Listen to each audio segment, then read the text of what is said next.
जब भी कभी अपनी गाड़ी का एक्सीडेंट हो जाता है और जब गाड़ी हम लेके पहुंचते हैं वर्कशॉप के अंदर, तो वहीं से एक दिमाग में एक सवाल उठना शुरू हो जाता है कि यार गाड़ी रिपेयरिंग कंडीशन में रहेगी या फिर टोटल लॉस जाएगी। ये अपने आप में एक बहुत बड़ा सवाल रहता है और बंदा इसमें गाड़ी मालिक जो है कंफ्यूज रहता है कि यार गाड़ी के साथ होगा क्या, इसका मतलब टोटल लॉस करेंगे या रिपेयर करेंगे क्या है। और बंदा सोच सोच के परेशान होता है। कुछ गाड़ियों पे ज़्यादातर आजकल लोन रहता है, तो सोचता है यार लोन है गाड़ी पे और अगर टोटल लॉस गई तो फिर अपनी उंगली जोड़ता है बंदा वो कि यार इतना पैसा इसमें लोन का है और टोटल लॉस जाएगी तो इतनी कीमत लगी है, इतना नुकसान है कि इतना फ़ायदा है। तो इस तरह के सवाल जो दिमाग में उठते रहते हैं लोगों के, आज उन सारे सवालों का जवाब आज की इस वीडियो में आपको मिल जाएगा। अगर आप पूरी वीडियो बिना स्किप किए देखते हैं, भले ही वीडियो थोड़ा लंबा हो जाए लेकिन जानकारी अगर चाहिए तो वीडियो को देखना पड़ेगा पूरा।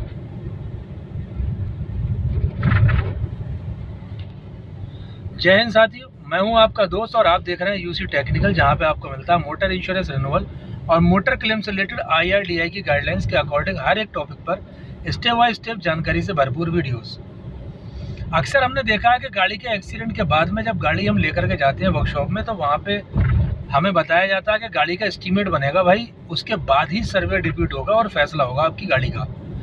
एस्टीमेट मतलब जाहिर सी बात है डिपेंड करता है गाड़ी को टोटल लॉस करेगा या फिर रिपेयरिंग में जाएगा। अब रिपेयरिंग में होगी गाड़ी तो फिर किस हिसाब से होगी और क्या देना पड़ेगा, क्या होगा, और अगर टोटल लॉस होगी तो किस बेसिस पे होगी और रिपेयर होगी तो किस बेसिस पे होगी। तो ये चीज़ ऐसा नहीं है कि किसी एक बंदे के साथ में है और या किसी एक टू व्हीलर या फोर व्हीलर का मसला है। कोई भी व्हीकल हो, वो कॉमर्शियल हो या फिर आपका प्राइवेट हो, टू व्हीलर हो, फोर व्हीलर हो, 10 व्हीलर हो, कोई सी भी गाड़ी हो, सबका सिस्टम सेम ही रहता है कि एस्टीमेट पे डिपेंड करता है कि एस्टीमेट बनेगा, उसके बाद क्लियर होगा कि गाड़ी के साथ होना क्या है। तो मैं आपको क्लियर कर दूं कि जो भी एस्टीमेट बनता है वो सिर्फ और सिर्फ डिपेंड करता है कि सर्वेयर के डिप्यूटेशन के लिए होता है। वो इंश्योरेंस कंपनी के पास जब एस्टीमेट पहुंचता है तो उस एस्टीमेट अमाउंट को देख के इंश्योरेंस कंपनी सर्वेयर को डिप्यूट करती है कि किस लेवल के सर्वेयर को भेजा जाएगा जो इस नुकसान को अच्छे से जस्टिफाई कर सके। क्योंकि सर्वेयर्स की कैटेगरीज होती हैं, 50,000 के अंदर तक का एस्टीमेट है किसी गाड़ी का तो कौन सर्वेयर जाएंगे, उनकी कैटेगरी अलग है। 50,000 से 1 लाख के बीच में है तो उनकी कैटेगरी अलग है सर्वेयर्स की कि भाई अब ये सर्वेयर जाएंगे। 1 लाख से ऊपर का है तो मेजर लॉस में आ गया वो, तो उसके लिए सर्वेयर अलग हो गए कि भाई गाड़ी टोटल लॉस होगी या रिपेयर होगी, अच्छे से जस्टिफाई कर सके जो। और उन्हें हम एक कैटेगरी के सर्वेयर भी बोलते हैं भाई, बड़े सर्वेयर मतलब एक्सपीरियंस होल्डर, जो उसको देख करके गाड़ी को और अच्छे से जस्टिफाई करते हैं कि गाड़ी रिपेयर होगी या फिर टोटल लॉस होगी। अब एस्टीमेट मान लीजिए गाड़ी की IDV आपकी 10 लाख रुपए है और एस्टीमेट आपका 15 लाख का है या 12 लाख का है, तो ऐसा नहीं है कि गाड़ी टोटल लॉस हो जाएगी, क्योंकि एस्टीमेट बेसिस पे गाड़ी टोटल लॉस कभी नहीं होती है। अक्सर ज़्यादातर वीडियो में मैंने आपको इस चीज़ का जिक्र किया है और आज भी आपको इसमें क्लियर कर दूं, स्पेशल सिर्फ यही वीडियो इसलिए बनाई मैंने कि एस्टीमेट को नहीं देखना है, सर्वेयर देखता है कि गाड़ी की एक्चुअल रिपेयरिंग कॉस्ट कितनी आ रही है, मतलब गाड़ी कितने रुपए में तैयार हो जाएगी अगर इसे रिपेयर किया जाए। एस्टीमेट भले ही 15 लाख का है, गाड़ी की IDV 10 लाख की है, वो मसला नहीं है। जो एक्चुअल रिपेयरिंग जो बिल बनेगा गाड़ी का, अगर 10 लाख रुपए IDV है गाड़ी की, तो मान लीजिए बिल बन रहा है उसका 8 लाख रुपए में गाड़ी तैयार हो गई। क्योंकि एस्टीमेट तो एक एस्टीमेट है, एक अंदाजे वाला मामला है कि गाड़ी डिसमेंटल किए बिना बनाया जाता है। वो गाड़ी को डिसमेंटल कर नहीं सकते अपन जब तक कि सर्वेयर का अप्रूवल ना आ जाए गाड़ी डिसमेंटल करने का। और गाड़ी अगर डिसमेंटल हो जाती है सर्वेयर के आने से पहले तो फिर वहाँ पे क्लेम डिनाई हो जाता है। और इस चीज़ का भी आपने ध्यान रखना है, कभी भी गाड़ी को नहीं खुलवाना है जब तक कि सर्वेयर का अप्रूवल ना आ जाए। अदरवाइज सर्वेयर गाड़ी को देखेंगे खुल गई तो डिनाई कर सकते हैं, आपके क्लेम को रिजेक्ट कर सकते हैं। तो जब सर्वेयर पूरी गाड़ी डिसमेंटल करके देख लेते हैं, दिखवा लेते हैं और उनको उसके बाद कहते हैं कि ठीक है हम आपको जो है कल या परसों या हफ्ता भर बाद बताएंगे, आगे कंपनी से अप्रूवल आएगा। वो अप्रूवल कहीं से नहीं आता है, वो सर्वेयर खुद ही अपनी एक असेसमेंट करते हैं फाइल को, क्योंकि तुरंत के तुरंत कर नहीं सकते, वो टाइम लगता है उसमें, 1-2 दिन का टाइम चाहिए होता है। और एक लंबा एस्टीमेट है 12-15 लाख रुपए का, उसको असेसमेंट करना है, उसको छांटना है, फिल्टर मारना है कि कौन सा पार्ट इसमें डैमेज है, कौन सा सही है। उन सारी चीज़ों के बाद में जब सर्वेयर की अपनी रिपोर्ट तैयार हो जाती है, असेसमेंट रिपोर्ट, तब फिर निकल के आ जाता है कि एक्चुअल में गाड़ी में इतना रुपया लगेगा, इतने रुपए में गाड़ी बन जाएगी।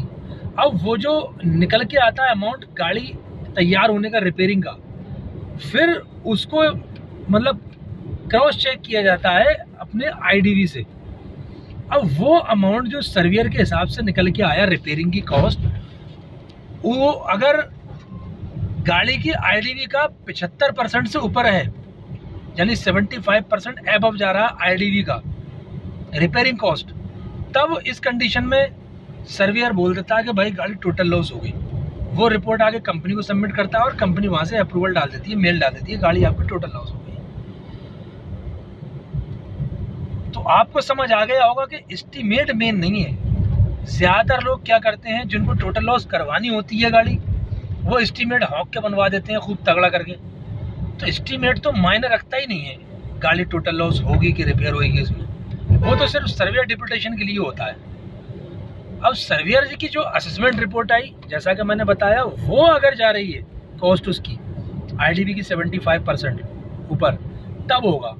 अच्छा, यहाँ पे भी एक कंडीशन है ये कि ये भी जीरो डेप अगर एड ऑन है तब है, सीधा सीधा मामला है। और अगर पॉलिसी जीरो डेप नहीं है, फिर पॉलिसी के अकॉर्डिंग डेप्रिसिएशन अमाउंट कट के जो बचेगा अमाउंट, वो अगर जा रहा है 75% ऊपर, तब गाड़ी जो है टोटल लॉस होगी। गाड़ी के अंदर zero dep add on insurance में होता नहीं है और लोगों को लगता है कि गाड़ी टोटल लॉस होना चाहिए थी, लेकिन नहीं कर रहे हैं। वो इसीलिए नहीं कर रहे हैं क्योंकि आपकी पॉलिसी के हिसाब से जितना भी मेटल में, फाइबर में, पेंट में, जहाँ जहाँ जो कटना था, वो काटने के बाद जो अमाउंट बच रहा है वो 75% ऊपर नहीं जा रहा है आईडीवी का। रिपेयरिंग कॉस्ट जा रही है, मान लीजिए जैसे मैंने बताया 10 लाख की आईडीवी है और 8 लाख 9 लाख रुपए रिपेयरिंग कॉस्ट आ रही है, तो जाहिर सी बात है आप कहोगे यार 75% ऊपर जा रहा है। लेकिन इसमें से अगर जीरो डेप नहीं है तो फिर अब असेसमेंट होगा, डेप्रिसिएशन कटेगा। अब डेप्रिसिएशन कटने के बाद क्या अमाउंट बच रहा है, वो है एक्चुअल रिपेयरिंग कॉस्ट उन गाड़ियों के लिए जिसमें जीरो डेप एड ऑन नहीं है। और जीरो डेप है तो जाहिर सी बात है सीधा सीधा उसमें उठा करके उसको टोटल लॉस कर दिया जाएगा। तो उम्मीद करता हूँ कि आपको इस वीडियो को देखकर समझ में आ गया होगा कि टोटल लॉस होता किस बेसिस पे है, इंश्योरेंस किस बेस पे करती है टोटल लॉस। जिन लोग, तो जो भी भाई इस भ्रम में रहते हैं कि गाड़ी की कॉस्ट, जैसे मेरे पास सवाल आते हैं बहुत सारे कि साहब मेरी गाड़ी का 75% से ऊपर आईडीवी का जो है इसमें रिपेयरिंग कॉस्ट आई, फिर भी उन्होंने टोटल लॉस नहीं किया। तो आप अपनी पॉलिसी को देखिए, उसमें अगर एड ऑन में जीरो डेप नहीं है इसीलिए नहीं किया गया है। अगर जीरो डेप एड ऑन में होता तो उसमें से कोई डेप्रिसिएशन कटता नहीं, तो सर्वेयर कर देते उसमें। तो मुझे उम्मीद है कि आपके सवालों का जवाब आपको मिल गया होगा कि किस बेसिस पे इंश्योरेंस कंपनी गाड़ी को जीरो डेप, गाड़ी को टोटल लॉस घोषित करती है। अभी भी कहीं अगर कोई डाउट रह गया है आपके मन मस्तिष्क में, तो तुरंत आप मेरे को कमेंट करके मालूम कर सकते हैं। और अधिक जानकारी के लिए, और अगर मोटर इंश्योरेंस रिन्यूअल या मोटर क्लेम से रिलेटेड कुछ भी आपकी क्वेरी है, कहीं भी कोई प्रॉब्लम को फेस करना पड़ रहा है ऑल ओवर इंडिया, तो आप डिस्क्रिप्शन में जाइए, वहाँ हमारा व्हाट्सएप का नंबर है, उसे उठाइए, हमसे डायरेक्टली कांटेक्ट करिए। वहाँ हम आपको फुल हेल्प करेंगे आपके मोटर क्लेम में और इंश्योरेंस रिन्यूअल में। और अगर आप चाहते हैं कि आपकी गाड़ी का एक ऐसा इंश्योरेंस पॉलिसी मिले जिससे कि ऑल ओवर इंडिया कहीं भी आपको किसी भी तरह की प्रॉब्लम में, किसी भी तरह की क्लेम के टाइम पे प्रॉब्लम को फेस करना ना पड़े, तो अभी अपना प्रीवियस इंश्योरेंस पॉलिसी और आरसी हमें व्हाट्सअप करिए। हम आपको एक बेस्ट इंश्योरेंस कंपनी की बेस्ट पॉलिसी प्रोवाइड करवाएंगे जिसकी वजह से क्लेम के टाइम पे आपको कहीं भी कोई प्रॉब्लम को फेस करना ना पड़े। मिलते हैं फिर किसी नेक्स्ट वीडियो में, नेक्स्ट। अगर चैनल पे पहली बार आए हैं तो चैनल को सब्सक्राइब करके ज़रूर जाएं, साथ ही बेल आइकन वाला बटन दबाना ना भूलें और अपने फ्रेंड सर्कल में इसको शेयर करना ना भूलें। क्या मालूम आपके एक शेयर से कौन भाई बड़े नुकसान से बच जाए। और वीडियो सही लगा हो तो एक लाइक करके ज़रूर जाना। मिलते हैं फिर किसी नेक्स्ट वीडियो में नेक्स्ट टॉपिक के साथ में। दुआ में याद रखना। जय हिंद।